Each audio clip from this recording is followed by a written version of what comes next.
আদিরা বলল, আমি না হয় তিন্নি হয়েই থাকি, আদিরা নামটা না হয় ভুলে যান। আমি বললাম না। আদিরা বলল, কেন? আমি তো তিন্নির মতোই দেখতে। আমি বললাম, বাইরের দিকটা হয়তো আদিরা তিন্নি চেনা যাবে না, তবে তিন্নির স্মৃতি সবসময় ঘুরবে মাথায়। আদিরা বলল, একটা কথা বলবো যদি কিছু মনে না করেন। আমি বললাম, হ্যাঁ বলুন। আপনি আমার বেস্ট ফ্রেন্ড হবেন? আমার না কোনো বেস্ট ফ্রেন্ড ছিল না কখনো। আর শুনেছি এদেশে নাকি মেয়েকে পছন্দ না হলে স্বামীরা মারধর করে। আপনি আমাকে মারবেন না প্লিজ, আমি আপনাকে বিরক্ত করব না। মেয়েটার কথায় অবাক না হয়ে পারলাম না, এত সহজে কিভাবে মেনে নিল সবকিছু। আর স্বামীকে কেউ বেস্ট ফ্রেন্ড হতে বলেছে, এটা প্রথমবার শুনলাম। আদিরা বলল, কি হলো, কথা বলছেন না কেন? আমি বললাম, ভাবছি কি করা যায়। আদিরা বলল, দেখুন, আমরা বন্ধু হয়ে থাকলে তো আপনার জন্যই ভালো হবে। আঙ্কেল আন্টি বুঝতেই পারবে না যে আপনি আমাকে মেনে নেননি। আমি বললাম, কালকে জানাবো। আদিরা বলল, আমার ঘুম পাচ্ছে, আমি কি ঘুমাবো? আমি বললাম, ঠিক আছে ঘুমান। রাত তখন 2:15। তাকে ঘুমাতে বলে আমি একটা সিগারেট ধরালাম। কেমন একটা অদ্ভুত অনুভূতি পড়াচ্ছে আমাকে, মাথা ঝিমঝিম করছে এখনো। তিন্নি মেয়েটা যে কিনা আমাকে বিয়ে করার জন্য প্রায় পাগল হয়ে গিয়েছিল, সে নিজেই পালালো, মেনে নিব কিভাবে? হঠাৎ আদিরা উঠে বলল, আমাকে একটা দিবেন? কিছুটা ধমকের সুরে বললাম, সাহস তো কম না, আমার কাছে সিগারেট চাচ্ছেন? আদিরা বলল, আপনি কেন খাচ্ছেন? আমি বললাম, আপনাকে কেন বলবো, চুপচাপ ঘুমান, বেশি কথা বলবেন না। মেয়েটা কান্না জড়িত কণ্ঠে বলল, সিগারেট তো দিলনি না, উল্টো বকা দিচ্ছেন। আমি বললাম, আচ্ছা 2 টান দিবেন, এর বেশি না, ওকে? আদিরা বলল, থ্যাংক ইউ। মেয়েটার হাতে সিগারেট দিয়ে ভরসা পাচ্ছি না, যা ভাবছি তাই। 2 টান দিয়েই মাথা ঘুরে পড়ে গেছে। ধরার আগেই সে বিছানায় পড়ে গেল। বাসর রাতে সিগারেট খেয়ে বউ অজ্ঞান। আমি রিপোর্টার হলে শিওর এই খবরটা ছাপাতে বলতাম না। মেয়েটার কাণ্ড দেখে হাসি পাচ্ছে। সিগারেটটা তুলতেই দেখলাম সিগারেটের গোড়ায় লিপস্টিক লেগে আছে। টানবো কি টানবো না ভাবার সময় নেই। পুড়ছে সিগারেট, উড়ছে ধোয়া। তারপর আর কি, ছন্দ আসছে না। তিন্নির কথা ভাবতে ইচ্ছা হচ্ছে না। এই মেয়েটার মোহে আটকা পড়তে ইচ্ছা হচ্ছে। মেয়েটার দিকে তাকালাম। এত রাতে চাঁদ থাকার কথা না, তবুও বাইরে মস্ত বড় একটা চাঁদ। জানালার পর্দা সরিয়ে দিলাম। চাঁদের আলো মেয়েটার মুখে এসে পড়ল, এবার পরিপূর্ণ। কথা ছিল তিন্নিকে এভাবে দেখব।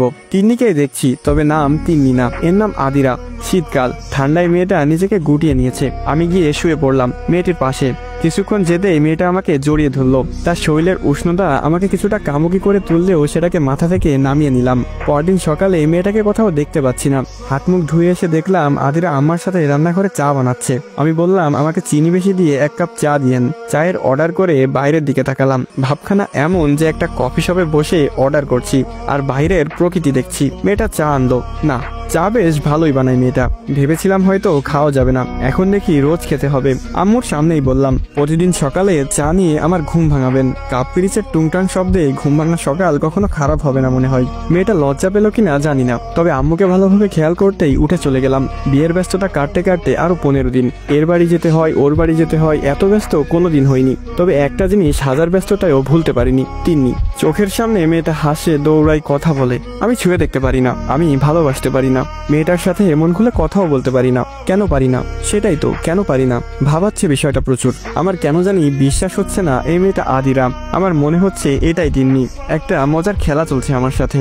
আমি কি জোকার সার্কাস দেখাতে এসেছি? যদি কখনো এটা প্রমাণিত হয় এই মেয়েটাই তিন্নি, তবে মেয়েটাকে এতটা মারবো যে সে প্রায় মারা যাবে, আবার বেঁচে ফিরবে। আদিরা এসে বলল, শুনছেন? আমি বললাম, জি বলুন। আপু কল করেছিল। মানে? তিন্নি কই, ফোন দিন, আমি কথা বলবো। আদিরা বলল, আপু কোনো রিসেপশন থেকে কল করেছিল। আমি বললাম, ঠিকানা নিন। আদিরা বলল, দরকার নেই, আপু আপনাকে কিছু বলতে বলেছে। বলবো? হ্যাঁ বলুন। আপু আপনাকে কোনোদিনও ভালোবাসেনি। তার আরো একটা রিলেশন ছিল হিমাদ নামের একটা ছেলের সাথে। তার সাথেই পালিয়েছে আপু। কোথায় আছে খোঁজ নিয়ে লাভ নেই, কারণ তারা আবার অন্য কোথাও যাচ্ছে। আদিরার কথা শুনে হার্ট অ্যাটাক হয়তো করেনি, তবে মৃত্যুর ইচ্ছাটা খুবই তীব্রতর হলো। সিগারেটের টান দিয়ে ভাবলাম উত্তর কি দিব। আদৌ কি মনকে বোঝানোর মতো কোনো উত্তর আছে আমার কাছে? নেই হয়তো। আদিরার দিকে তাকালাম, তার চোখে স্পষ্ট ভালোবাসা দেখতে পেলাম আমি ডাকলাম, তিন্নি। আদিরা বলল, আপু কেন এমন করলো? আপনার মতো মানুষকে কষ্ট দিয়ে এসে কখনো ভালো থাকতে পারবে না, কখনোই না। আমি আদিরার গালে ঠাস করে 2টা চড় মেরে দিলাম। গালে 4 আঙ্গুলের দাগ পড়ে গেছে। মেয়েটা এবার কেঁদেই ফেললো।